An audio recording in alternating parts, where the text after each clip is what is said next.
His forehead shone with vision solemnized, turned to a tablet of supernal thoughts, as if characters of an unwritten tongue had left in its breadth the inscriptions of the gods.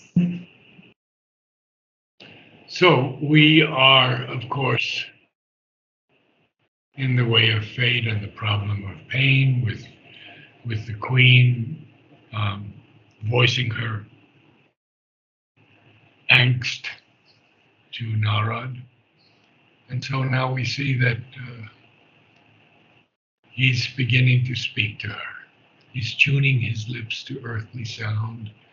And we feel that this deep sense of fate is weighing these fragile hints of mortal speech.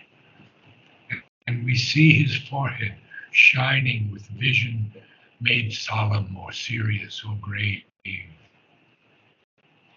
And it's also turned to a tablet. A tablet here is usually something more like an inscription of supernal thoughts, heavenly thoughts. Supernal is always heavenly. So we see that his forehead is like a tablet of supernal thoughts. And on that tablet, as if characters of an unwritten tongue, wow, had left in its breadth the inscriptions of the gods. So we see the power that's in Narad when he's going to speak to the queen. Any questions? No. Okay. So carry on. Bare in that light time toiled, his unseen works detected, the broad-flung, far-seeing schemes, unfinished, which his aeon flight unrolls, were mapped already in that worldwide look. Yeah, I think it's unseen, not unseen. I think it's the first syllable that should be accented. So Is unseen. unseen. So we see that time is even toiling in that light, and his unseen works have been detected by the divine, of course. The broad flung, far seeing schemes are unfinished, which his aeon flight unrolls. And they were mapped already in his vision, in his look, in his worldwide look. And then the two famous lines, very famous in Savitri, or the one line actually. Was then the sun a dream because there is night? Hidden in the mortal's heart, the eternal lives. He lives secret in the chamber of thy soul. A light shines there, nor pain nor grief can cross. Well, yes, he's telling her exactly how it is. If there is night, then what do you think? The sun's a dream? Because hidden in our breast, each of us, the eternal lives. And Sri Aurobindo says that the eternal is God, of course. That which is cannot perish.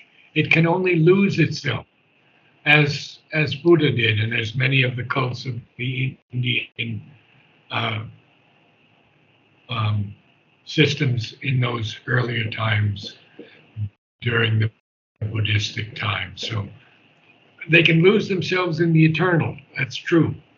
But Sri Aurobindo, of course, doesn't want that, and he's the first one to tell us that you can't stop there.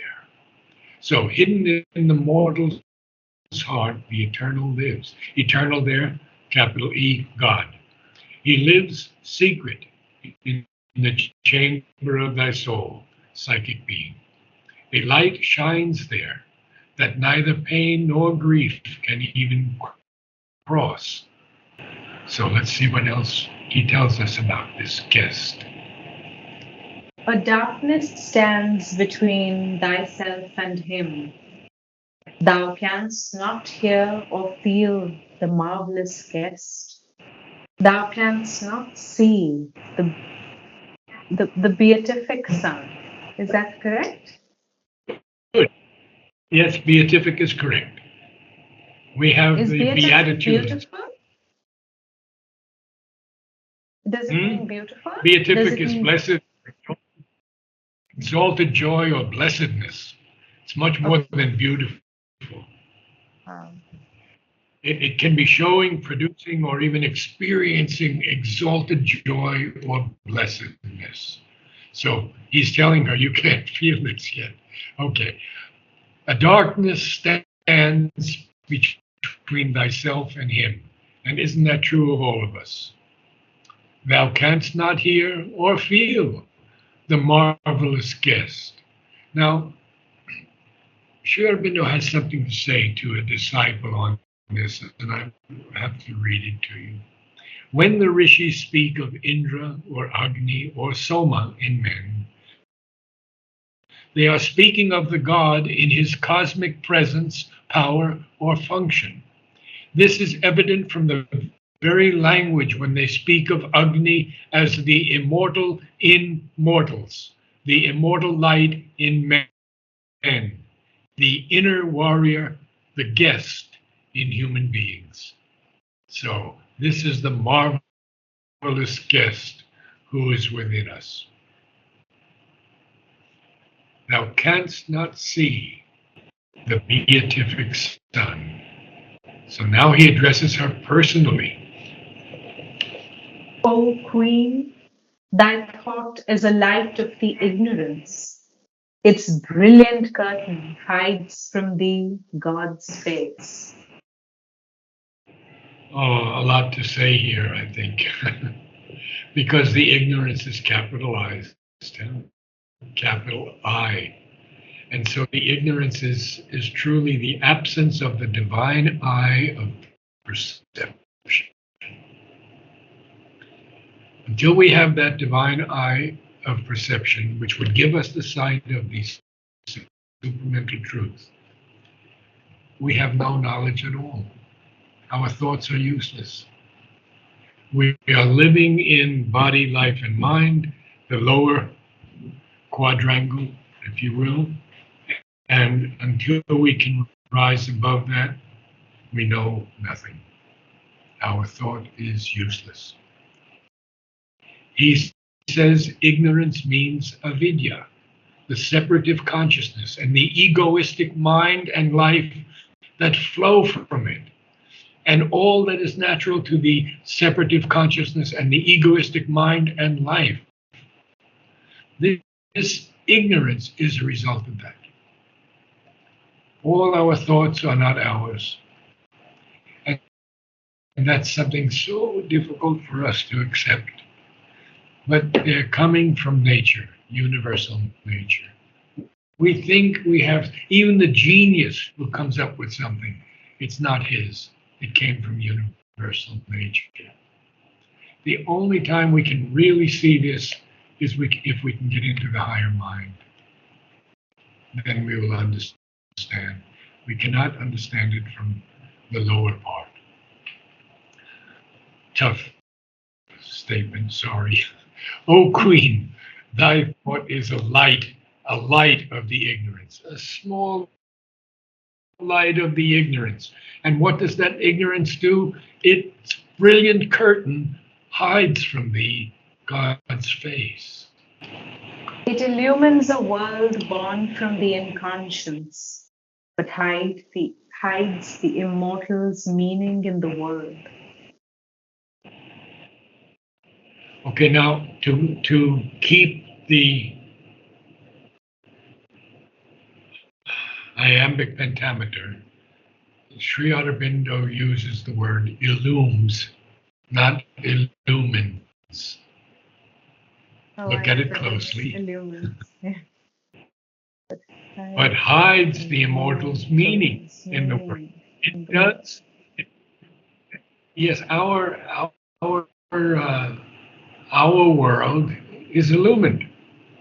We see the sun, we see the plants, the flowers, people, mountains, forests, everything. And this world of ours is illumined, but it's born from the inconscience. And therefore it hides the meaning of the immortal in the world.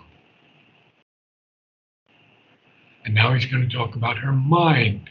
Remember, her mind is very brilliant. She's the queen. Thy mind's light hides from thee the eternal's thought. Thy heart's hopes hide from thee the eternal's will. Earth's joys shut from thee the immortal's bliss. Oh, some powerful lines, huh?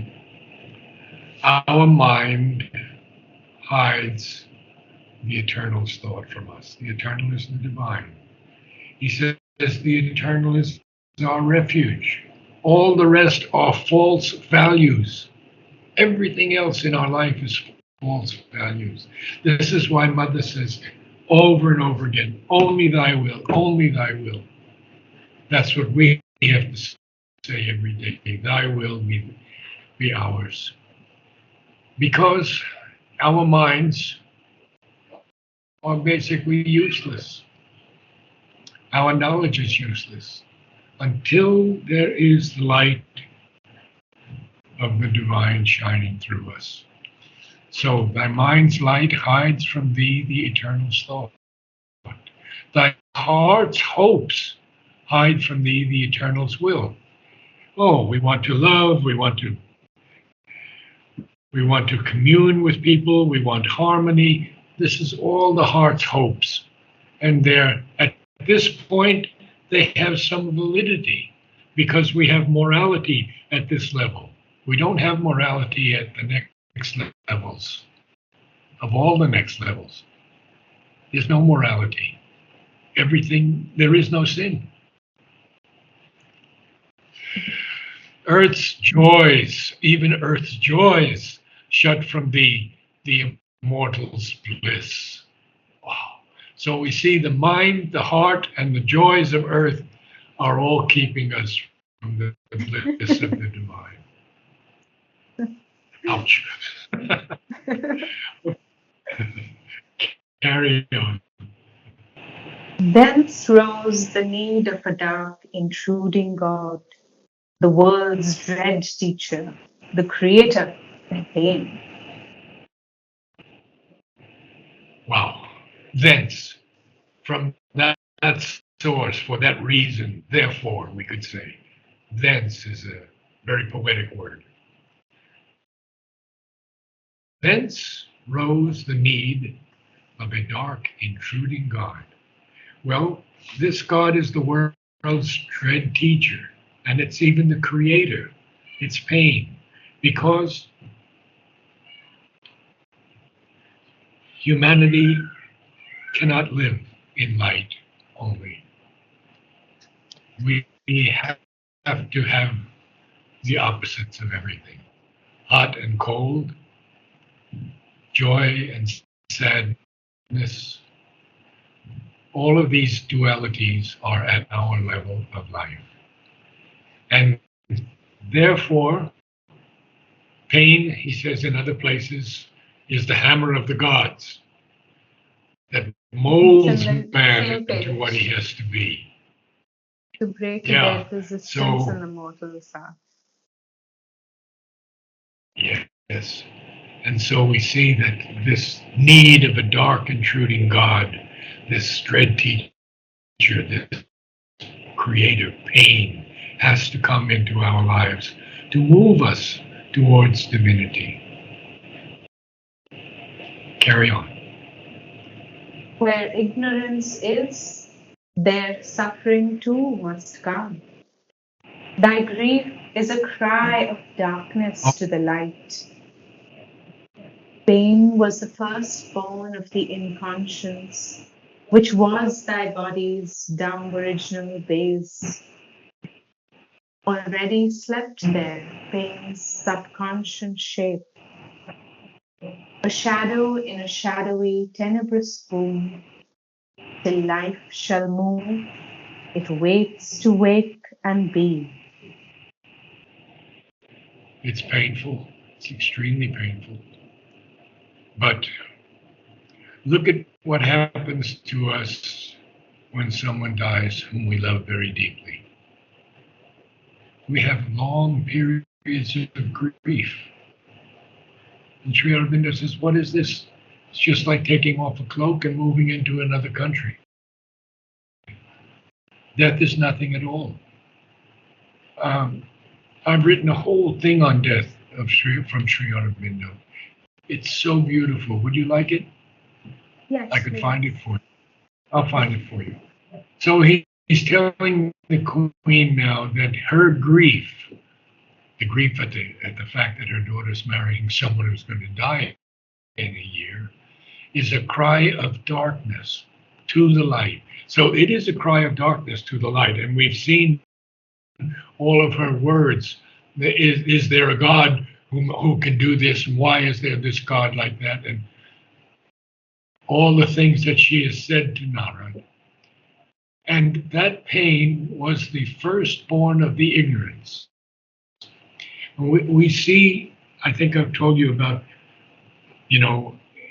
I'm, of course, bodily now, I'm an old man, but I do remember my sister's birth and my youngest brother's birth. They came into the world in pain. They cried out. The doctor used to slap them on the butt. Yes. You remember any of that? No, I don't remember that. Yeah, he wanted to wake them up. Now they're born with their eyes open. They're born with hair. They're born with a consciousness that looks around and everything. And this is only 70 years. That change. It's amazing. So he says here pain was the firstborn of the inconscience. I don't think that pain is so strong anymore with these children of the light, which was thy body's silent original base. It was the base of the body. And why was it? Because pain's subconscious shape was already sleeping in us.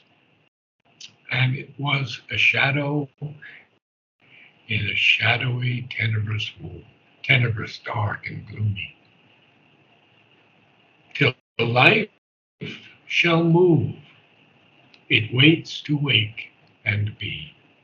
Wow, what a powerful line. So this subconscious shape, the body's dumb original base, all of these things, pain being the firstborn, and our grief being a cry to light. Only when we begin to progress in our evolution, then it waits to wake and be this light. So a few more lines and then you read the whole thing, okay? Yes. In one call with joy came forth the dreadful power. Oh, maybe In that's a life. good place to end. Yes. What is a call, actually? A call is, it's what covers the head of a fetus at birth. They have to remove that caul. So here, okay. Yeah, it's a very interesting word. It's a portion of the amnion. And actually, with that joy, this covering of pain came forth. The dreadful power came forth in this one call with joy, this one covering with joy. It's not C-A-L-L, it's C-A-U-L. And it's a covering. It's something that covers with joy. And therefore, the dreadful power came forth. In one covering with joy came forth the dreadful power. So joy was not alone. There was that shadowy, tenebrous shadow in a womb that came forth, came along with joy, and therefore the dreadful power could come forth. Difficult for you, huh? A little, it'll Okay. come. His forehead shone with vision solemnized, turned to a tablet of supernal thoughts, as if characters of an unwritten tongue had left in its breath the inscriptions of the gods. Bare in that light time toiled, his unseen works detected, the broad-flung, far-seeing schemes, unfinished which his aeon flight unrolls, were mapped already in that world-wide look. Was then the sun a dream because there is night? Hidden in the mortal's heart, the eternal lives. He lives secret in the chamber of thy soul. A light shines there, nor pain, nor grief can cross. A darkness stands between thyself and him. Thou canst not hear or feel the marvelous guest. Thou canst not see the beatific sun. O Queen, thy thought is a light of the ignorance. Its brilliant curtain hides from thee God's face. It illumes a world born from the inconscience, but hides the immortal's meaning in the world. Thy mind's light hides from thee the eternal's thought. Thy heart's hopes hide from thee the eternal's will. Earth's joys shut from thee the immortal's bliss. Thence rose the need of a dark, intruding God, the world's dread teacher, the creator, pain. Where ignorance is, there suffering too must come. Thy grief is a cry of darkness to the light. Pain was the firstborn of the inconscience, which was thy body's dumb original base. Already slept there pain's subconscious shape, a shadow in a shadowy, tenebrous womb. Till life shall move, it waits to wake and be. In one call with joy came forth the dreadful power.